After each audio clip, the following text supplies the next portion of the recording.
Hello folks, and welcome to Graham's View. No more buckets and syphons, and I'm going to show you how to do it. I'm on regular town water in my fish room. The first thing I do is connect it to a mixer so that I can add a little bit of hot water. You don't want all cold going into your pond. You're never going to get the temperature exactly right, but it doesn't matter. It's only a small percentage of water change that we're doing. The next thing is a pressure reducing valve. My town pressure here is 90 pounds per square inch. I reduced that down to 40. This is mainly for the filters. The next thing is a shut-off valve. I like to isolate the filters so I can change the cartridges easier. This is my two-stage water filter. The first one is a sediment block. The second one is a carbon block, which will take out your chlorine and bromine, which are the most important part of all this. From there it goes down into my 2-zone water timer. You can buy these from any hardware store. I will show you how to set up the timer later in this video. From there it goes up, and this is zone 1. There is a shut-off. I like to be able to isolate that line so I can work on the other end of the line. It also goes from there into zone 2.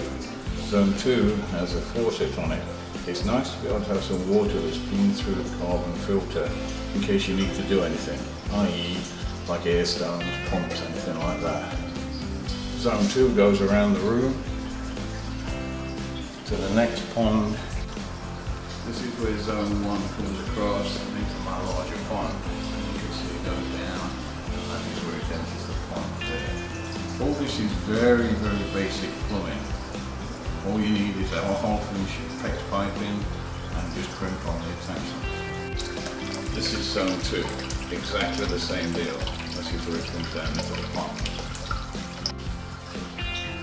As I said, this is a very basic water timer. It's a 2-zone timer. You can get these from any hardware store.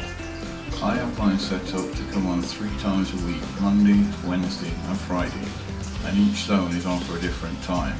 It took me a long while to figure out the flow from the water, but I have it worked out now to 3.75 gallons a minute. From there you can set the timer to do as big a water change as you want to.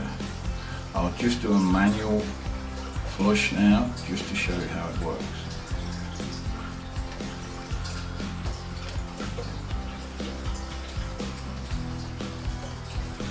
I've set that for 2 minutes. So I'll just go back into the other room and show you what's happening.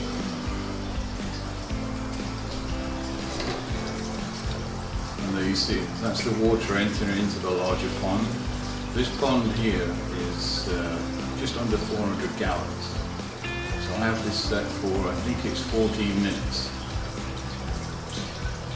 All we have to do there is to work out 3.75 gallons per minute and 14 minutes. That's quite a decent water change. Of course, if you're going to put this water into the pond, then you have to have a way of taking the water out of the pond so it doesn't overflow. I do this basically with an overflow system. This is 1-inch piping through the wood there, through the plywood, and it is like a bulkhead, a 1-inch bulkhead fitting. I've actually got 2 on this one. I wasn't sure how much water I was going to be changing, so I put 2 on. The bottom one, as you can see, has got an elbow and a short piece of 1-inch pipe.